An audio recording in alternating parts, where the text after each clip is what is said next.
Hoje é o Dia Nacional de Combate à Cefaleia, que atinge 140 milhões de pessoas no Brasil, pelo menos 3 vezes ao mês.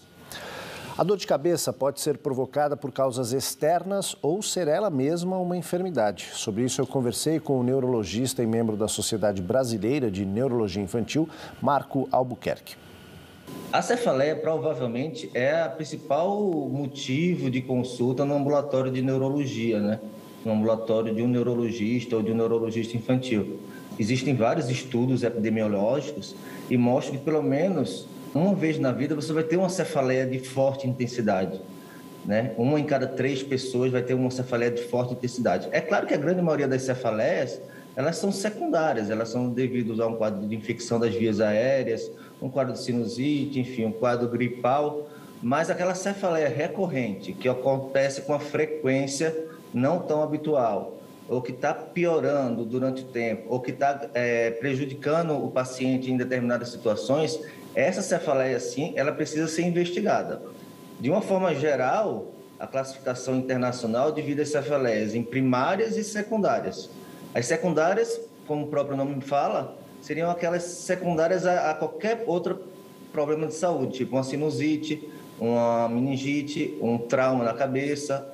Mas aquela cefaleia primária seria aquelas que ocorrem devido a fatores genéticos ou fatores ainda não tão conhecidos, como, por exemplo, a migrânia, né, que é a enxaqueca que acomete tanta gente.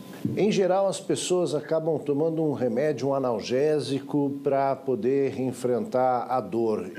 Há um risco nessa prática? Há um risco, existe uma determinada forma de cefaleia que a gente chama de cefaleia por abuso de analgésicos. Então, não é incomum ter pacientes que usam de forma aleatória uma quantidade absurda de analgésicos e terminam tendo uma cefaleia decorrente disso. Também é importante falar sobre esse assunto também. Então, o ideal é que sempre, na dúvida, que se você tem um problema neurológico, se você tem um quadro de cefaleia que precisa ser investigado, procure seu especialista. Doutor, e como é que é feito o tratamento e o diagnóstico da dor de cabeça quando ela, de alguma forma, representa algo mais importante? Eu sempre falo para os meus residentes, para os meus pacientes no consultório, que a gente precisa tranquilizá-lo de que realmente não há nada, nenhum problema mais sério na cabeça, né? Que a grande preocupação das pessoas quando tem cefaleia é se ela tem um tumor na cabeça, se ela tem um aneurisma. Então, a primeira coisa é, numa história clínica detalhada, num exame neurológico bem feito, numa história familiar, você identificar que não há nenhuma patologia secundária. Na maioria das vezes, você consegue fazer isso numa consulta com um especialista.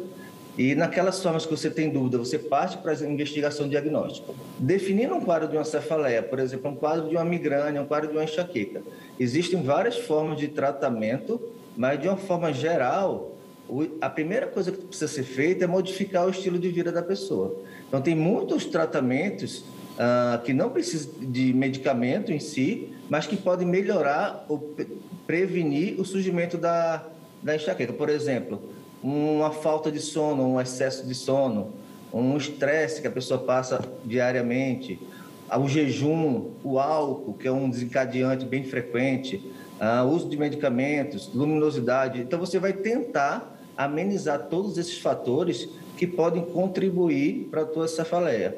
Se, apesar de tudo isso, nada funcionar, aí você parte para o tratamento medicamentoso.